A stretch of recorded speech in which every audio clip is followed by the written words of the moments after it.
मंत्र क्रमांक 3। यदि मे नाम सतो अव्यवर्षि वृत्स्यावतः प्रावृष्यन् गतावायाम अक्ष अक्ष आधा खम है फिर खा मिला अखलीकृत्या पितरम न पुत्रो अन्यो अन्यमुप वदन्तमेति। इसका पदार्थ इस तरह से किया गया है। यत ईम यदि में नाम तो यत ईम एनाम तो यत धन ईम जब यत माने जो ईम जो जब प्रावृषि अभ्यवर्षि प्रावृषि आगताया प्रावृष्यागताया प्रावृषि वर्षा ऋतु के आने पर आगत आ गयाता। अब आता है त्रस्यावता उसका एनाम। एनाम ऊपर वाला आ गया तो इनके लिए होगा बहुवचन में। त्रस्यावत मतलब त्रसा प्यास से प्रेरित सूखे हुए उसका कामना करते हुए। तो यहाँ पर किया है त्रसा के जल को चाहने वाले इन जंतुओं पर इन पर अभी अवर्षित वर्षा वृष्टि होती है तो अभी अवर्षित भली भांति ठीक से सर्वत्र वर्षा होती है। तब अखलीकृत्य खिलखिलाता हुआ अखलीकृत्य खिलखिलाते हुए कार्य के समान सुंदर शब्दों को करते हुए पितरम ना पुत्र जैसे पुत्र पिता के साथ खिलखिलाता है पुत्र पिता के साथ खिलखिलाता ये भी कह सकते हैं पिता पुत्र के साथ खिलखिलाता ये भी कह सकते हैं। वैसे ही अन्यम उपवदंतम एति एक दूसरे के साथ अन्य दूसरा अन्यम दूसरे को एक दूसरे के साथ शब्द करते हुए पास आते हैं।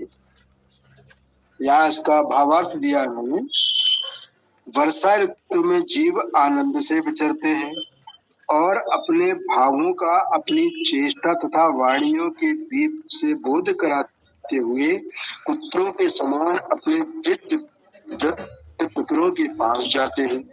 इस मंत्र में स्वभावोक्ति अलंकार से वर्षा के जीवों की चेष्टा का वर्णन है और इसमें यह शिक्षा भी दी है कि जैसे क्षुद्र जंतु अपने वृद्धों के पास आकर जाकर अपने भाव को प्रकट करते हैं इस प्रकार तुम भी अपने वृद्धों के पास जाकर अपने भावों को प्रकट करो।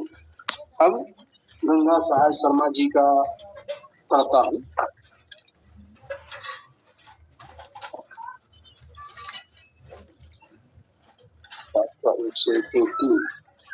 हाँ इसमें लिखते हैं वर्षा ऋतु के आने पर पर्जन्य मेघ अभिलाष मेघ की अभिलाषा करने वाले एवं प्यासे मेढकों पर जल बरसते हैं। उस समय मेढक अखन प्रसन्नता कारक शब्द करते हुए एक दूसरे के पास इस प्रकार जाते हैं जिस प्रकार खिलखिलाता हुआ बालक पिता के पास जाता है। लगभग भावार्थ इसका उसी तरह से है। अब अपन लोग अपना विचार विमर्श कर सकते हैं मंत्र के आगे।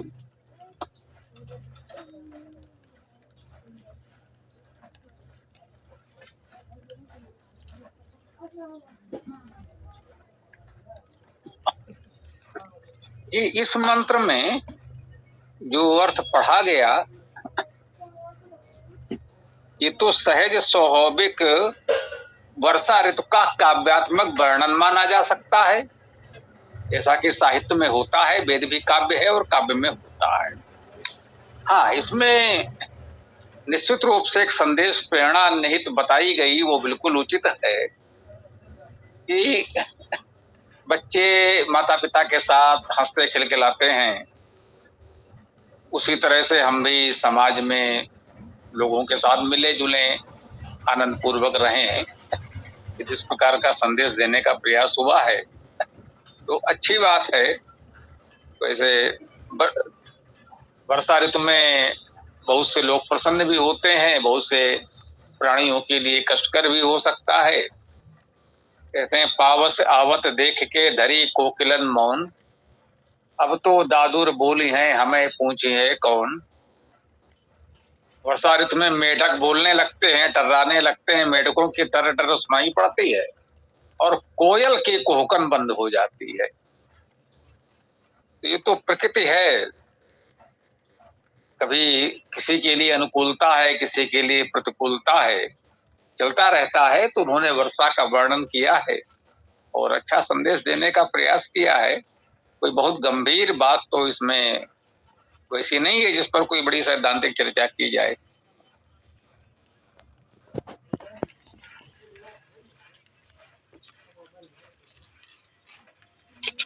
इस मंत्र में मुझे एक चीज दिखाई दी है, बाकी आपने तो बात पकड़ ही ली, कि हमें भी अपने पूर्वजों, माता पिता, अन्यों के साथ में उसी तरह से प्रसन्नता पूर्वक रहते हुए व्यवहार करना चाहिए।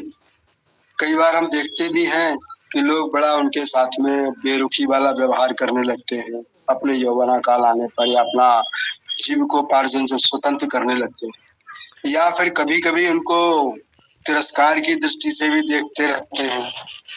कई बार ऐसा भी होता है कि माता पिता बोलते हैं बेटा हमको भी ले चलो, हम भी शहर देख लेंगे। हाँ बाबूजी वहाँ जगह ही नहीं है, अभी हम लोग तो बड़ी मुश्किल से रहते, आपको कैसे लेके जाएंगे वहाँ। फिर कभी कहेंगे बच्चों की पढ़ाई का खर्चा है, ये खर्चा, मतलब तरह तरह की नाना प्रकार की बातें या बहाने जो भी अपन बोले हैं वो उनके चलते रहते हैं, जो निश्चित रूप से उन वृद्धजनों के, माता पिता के, पूर्वज लोगों के मनों को दुखित करते हैं।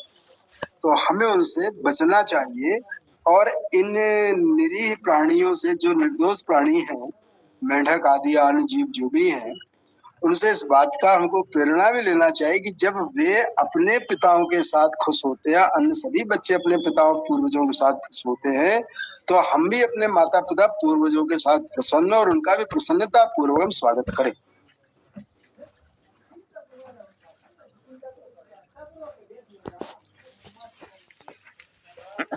जी, इस मंत्र का यही एक सुंदर संदेश है जो पहले भी आपने पढ़ाता आया था और यही बात हमने कही भी कि मंत्र से ये प्रेरणा, ये संदेश ले सकते हैं। से अलग विषय है कि प्रकृति में बच्चे माता के संरक्षण में ही पलते हैं, पिता की उतनी भूमिका नहीं होती। तो यहाँ पर जो पितर कहा गया है उसमें माता और पिता का भेद न करें, ये बात समझनी चाहिए। संस्कृत साहित्य में स्वाभाविक रूप से पितृ शब्द तो पिता के लिए आता है, ये तो ठीक है, पिता, मात्र, माता, पितृ, पिता तो हमने सुन रखा है। लेकिन विशेष बात है यदि पितृ का द्विवचन भी बन जाए पितरो होगा, तो पितरों का अर्थ दो पिता तो नहीं होता, पितरों का अर्थ माता और पिता होता है। ये विशेष बात समझने की है। भाई किसी का भी द्विवचन बनेगा, देवो कहेंगे दो देव, बालकों कहेंगे दो बालक, नरों कहेंगे दो नर। पितरों में पितरों का अर्थ दो पिता नहीं होता, माता पिता होता है। जगता पितरो वंदे पार्वती परमेश्वरो, उसकी वंदना में भी ये भी कहा गया है जगता पितरो, जगत के माता पिता। तो वहां पर ऐसा नहीं कि पितरो आया है तो दो पिता कह दे, उसमें माता पिता सम्मिलित है। तो उस प्रकार से यहाँ पितरा बहुवचन में आया है, तो उसको उस रूप में ले सकते हैं कि अन्यथा कोई इस प्रकार से हमसे कहना चाहे कि प्रकृति में, अन्य प्राणियों में, जंगल में आप देखेंगे तो बच्चे को जन्म देने से लेकर उसे बड़ा करने तक, जब वो स्वयं अपना जीवन जीने में समर्थ हो जाए, माता का ही संरक्षण होता है। पिता का कोई सहयोग, सानिध्य सामान्यता नहीं मिलता। बहुत दुर्लभ ऐसे होंगे जहाँ पिता पाले। बहुत से प्राणियों में तो स्थिति ये है कि बच्चे की रक्षा पिता से करनी पड़ती है। माता बच्चे को पिता से बचाती है, बच्चे को पिता से ही संकट होता है। विशेष रूप से सिंह आदि बहुत से प्राणी हैं, बड़े स्तर के प्राणी हैं, वहां पिता ही जैसे बच्चों का शत्रु होता है और माता किसी तरह से उनको बचाती है। तो और प्रकृति में यह स्वाभाविक है कि बच्चों का पालन तो माता करती है, लेकिन माता पिता का पालन करने की कोई परंपरा आपको प्रकृति में नहीं मिलेगी। प्रकृति से उदाहरण लेते समय थोड़ी सावधानी बरतनी होगी। बहुत दुर्लभ कहीं किसी के पास कोई जानकारी हो, एक अलग बात है, लेकिन प्रकृति में माता बच्चों का पालन करती है, बच्चों के लिए वो सबसे लड़ जाती है, बच्चे के पिता से भी लड़ जाती है, लेकिन माता बच्चे का पालन करती है। प्रकृति में आपको ये नहीं दिखेगा कि यदि सिंह बूढ़ा हो जाए तो बच्चे उसके भोजन की व्यवस्था करें। इस तरह की कोई परंपरा प्रकृति में सामान्यता है नहीं। नन्हे बच्चे को पालते हैं, जब वो बड़ा हो जाता है तो उन्मुक्त हो जाता है, छूट जाता है, फिर उसको पता नहीं कौन उसके माता पिता थे। कोई अपवाद स्वरूप कोई दुर्लभ जानकारी किसी के पास हो तो अलग बात है, लेकिन मनुष्य समाज के लिए प्रेरणा दी है कि मनुष्य स्पष्ट प्रवृत्ति से ऊपर उठ गया है। हम एक विकसित सामाजिक प्राणी हैं, विचारशील प्राणी हैं, मनुष्य अर्थात मननशील विचारशील हैं। तो हमारा तो ये दायित्व है ही, यही वैदिक संस्कृति है कि हम अपने परिवार के ही नहीं समाज के भी जो वरिष्ठ जन है, आज कहा जाता है उन्हें वरिष्ठ जन, वरिष्ठ नागरिक, तो उन सबका यथासंभव अधिक से अधिक ध्यान रखें। और रखा भी जा रहा है। समाज में सभी प्रकार के लोग हैं। कुछ परिवारों में ये समस्या भी है कि माता पिता वृद्ध हो गए तो उनका उतना ध्यान नहीं रखते। बहुत से परिवारों में बच्चे बहुत अच्छा ध्यान भी रखते हैं, तो वो बात भी सही है। मुख्य बात वही है कि बच्चे को आपने जैसे पाला है, यदि उनका लालन पालन सही प्रकार से हुआ है, अच्छे संस्कार दिए गए हैं, तो सामान्यतः वो माता पिता का ध्यान रखते हैं। और यदि माता पिता ही उचित पालन नहीं कर सके हैं तो फिर तो समस्या आएगी। अब देखिएगा, वही माता पिता वो अपने माता पिता का ध्यान नहीं रख रहे थे। स्वाभाविक है, उनके अंदर ये स्वभाव नहीं था किसी भी कारण से। अब उनके बच्चों ने भी वही देखा समझा है, अपने बच्चों के प्रति भी उनका व्यवहार उतना सही नहीं था। ये भी आप समाज में देखेंगे, बहुत से आपको ऐसे प्रौढ़ मिलेंगे जो ना तो अपने माता पिता का ख्याल कर रहे हैं, ना अपने बच्चों को उचित स्नेह प्रेम दे पा रहे हैं। तो स्वाभाविक है, वो बहुत आशा नहीं कर सकते कि उनके बच्चे उनके लिए बहुत अच्छा सोचेंगे, लेकिन फिर भी बहुत से बच्चे इतने अच्छे निकल जाते हैं कि वो ये सब भूल करके माता पिता का ख्याल रखते हैं।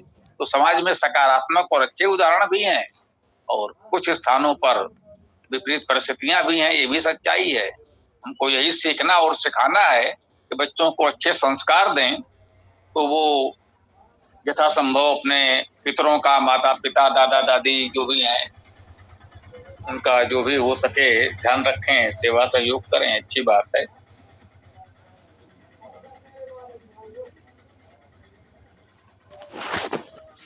स्वामी जी, गुरुदेव प्रणाम।